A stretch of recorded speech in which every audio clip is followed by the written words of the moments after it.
प्रभु जी कैसे हैं? सब ठीक ठाक हैं तो? प्रभु का नाम ले रहे हैं तो प्रभु का नाम लेते रहिए, सब ठीक हो जाएगा। समझे प्रभु जी? प्रभु जी आज हम लोग बात करेंगे चक्रों पर। साधारणतः आप यदि समाज में या कहीं सोशल मीडिया में देखेंगे, साधारणतः यह बोला जाता है कि 7 चक्र जागृत कर लेने से आपकी कुंडलिनी जागृत हो जाती है, या फिर अलग अलग बातें कही जाती हैं। ये 7 चक्र मूल चक्र है, ये एक एक लेवल है। असली में जागृत 114 चक्रों को किया जाता है। प्रभु जी हर इंसान के शरीर में वैसे तो बहुत चक्र हैं, लेकिन प्रमुख 114 चक्र होते हैं। 114 चक्रों में 2 चक्र शरीर से बाहर होते हैं। 4 चक्रों को जागृत करने की आवश्यकता नहीं होती।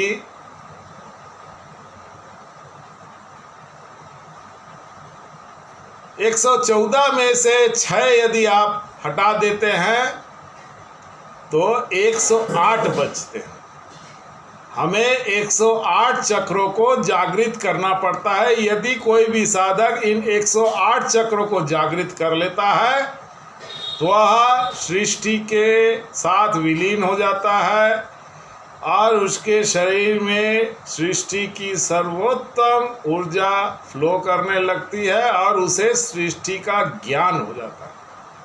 हर ज्ञान उसको हो जाता है। उसकी बोध शक्ति इतनी इंक्रीज हो जाती है कि वह हर सृष्टि के हर रहस्य को वह जानने लगता है। वो कुछ भी कर सकता है।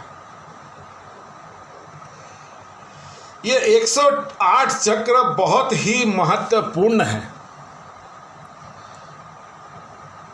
ब्रह्मांड के निर्माण में 108 का जो वैल्यू है वो बहुत ही महत्वपूर्ण है। ब्रह्मांड की बनावट में 108 चक्रों का बहुत महत्वपूर्ण है। चंद्रमा से पृथ्वी की दूरी चंद्रमा के व्यास का 108 गुना है।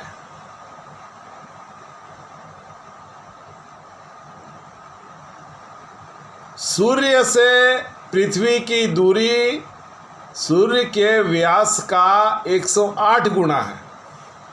यह साइंस भी बोलता है। जिन चीज़ों को साइंस अभी बोल रहा है वह हजारों साल पहले हमारे योगियों ने आगे बोल दी। मज़े की बात देखिए, जो चीज़ें अभी साइंस बोल रही है उन चीज़ों को हमारे ऋषि मुनि योगियों ने पहले बोल दिया और लोग साइंस को लेके वाह वाह कर रहे हैं और हमारे योगियों और संतों और साधुओं पे हंसी उड़ाए जाते हैं।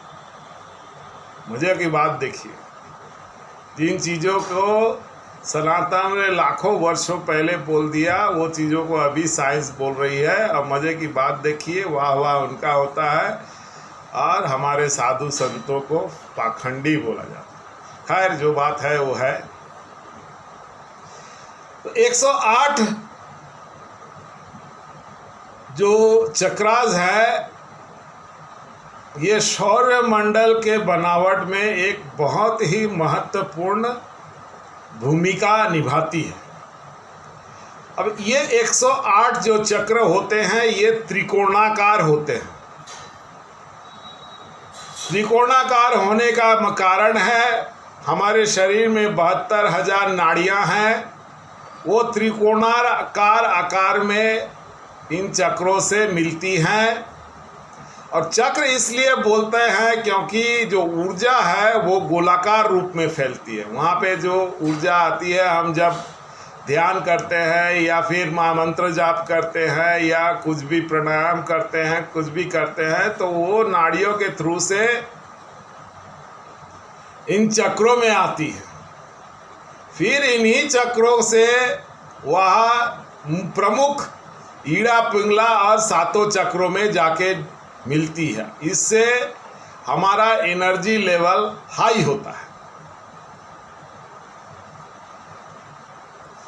ये 7 चक्र ही ईड़ा पिंगला से होते हुए सुषुम्ना में फ्लो करती है और आस्ते आस्ते आस्ते आस्ते इंक्रीज होता है। और इंक्रीज होने के बाद में ऊर्जा का लेवल जो है पहले मूलाधार में होता है, उसके बाद स्वादिष्ठान में, उसके बाद मणिपुर में।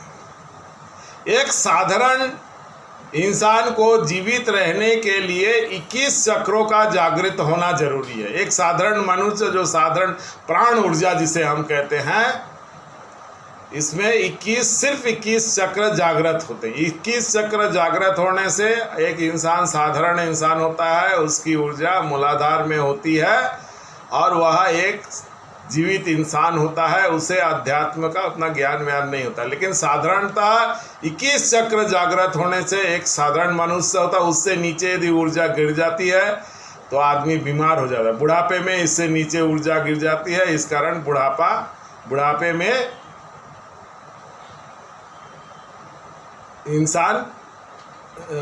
में इंसान बीमार रहता है। जब 41 चक्र जागृत होती है, 21 और 41 का बहुत महत्व है। 21 का भी बहुत महत्व है। आप देखे होंगे, लोग बोलते हैं 21 बार कोई भी मंत्रों का पाठ करने बोलेंगे 31 करो, या फिर कोई मंत्रों का पाठ करने बोलेंगे 21 दिन करो या 41 दिन करो।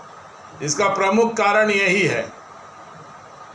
41 दिन में आदमी 41 जब चक्र जागृत होते हैं तो इंसान को आध्यात्म के बारे में थोड़ा बहुत मालूम चलने लगता है। इस अवस्था में साधक का जो ऊर्जा का स्तर होता है या कुंडलिनी का ऊर्जा होता है, वह ये 3 चक्रों में अप डाउन करती है। हर इंसान को अध्यात्म का ज्ञान नहीं है। आप ऐसे किसी साधारण इंसान को आध्यात्मिक बात करेंगे तो वो आपको इमीडिएट उठ के चले जाएगा, क्योंकि उसका वेवलेंथ उसे वो बातें समझ ही नहीं आती। लेकिन जिस इंसान के 41 चक्र जागृत होते हैं, वो इंसान को आध्यात्मिक ज्ञान होने लगता है और 41 पार करते करते वह अनाहत को पार करने लगता है। जब ऊर्जा का स्तर 41 से ऊपर चढ़ता है तो उसे अनाहत में आ जाता है और उसे ऊर्जा साफ साफ समझ में आता है। शरीर में जब ऊर्जा बोलते हैं ना, कुंडलिनी जागृत हो गई, एक्चुअली कुंडलिनी जागृत सब समय ही रहती है, वो प्राण ऊर्जा के रूप में रहती है। लेकिन 41 पार करेगा तो पूरा शरीर में ऊर्जा का फ्लो साधक को सही सही समझ में आ जाता है और वह समझता है, अध्यात्म के बारे में समझता है, खोजता है, जानकारी प्राप्त करता है। 41 से पार करके जब 63 में जाता है तो कुंडल ऊर्जा उसका विशुद्धि में आ जाता है। अब 63 चक्र जागृत होने से वह संत की कैटेगरी में आ जाता है। और 63 चक्र जो बोला जाता है, आप देखेंगे हमारी योगिनियाँ कितनी हैं, 63 योगिनियाँ हैं। तो 63 चक्रों का जागृत होने से शरीर साधक एक संत के कैटेगरी में आ जाता है। वो कुछ बोलता है, वो कहीं बैठता है तो लोग उसकी ऊर्जाओं से प्रभावित होते हैं और उसके आसपास मंडराते हैं, वो एक संत की कैटेगरी में आ जाता है। और इसी चक्रास में सिद्धियां मिलती हैं। जिस साधक के 63 चक्र जागृत हो जाएंगे उसमें उसे सिद्धि मिलने लगती है।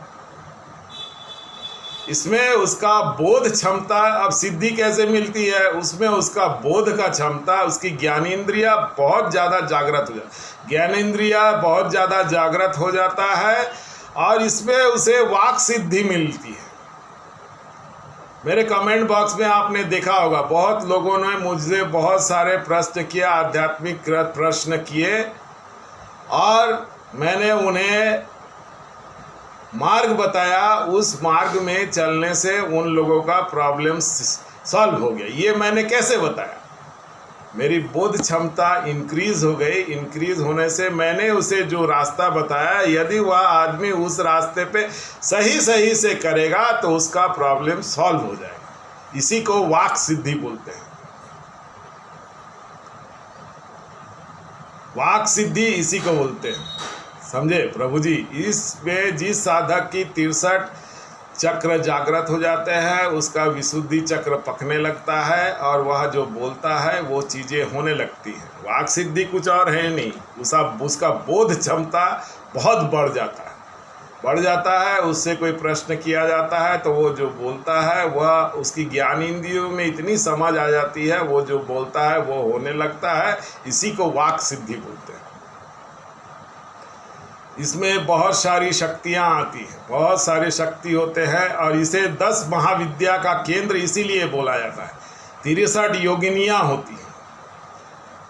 हाँ, 63 योगिनियाँ होती है। साधारणतः इस अवस्था में लोगों के नाक में सुगंध आता है, उसके पहले दुर्गंध आता है।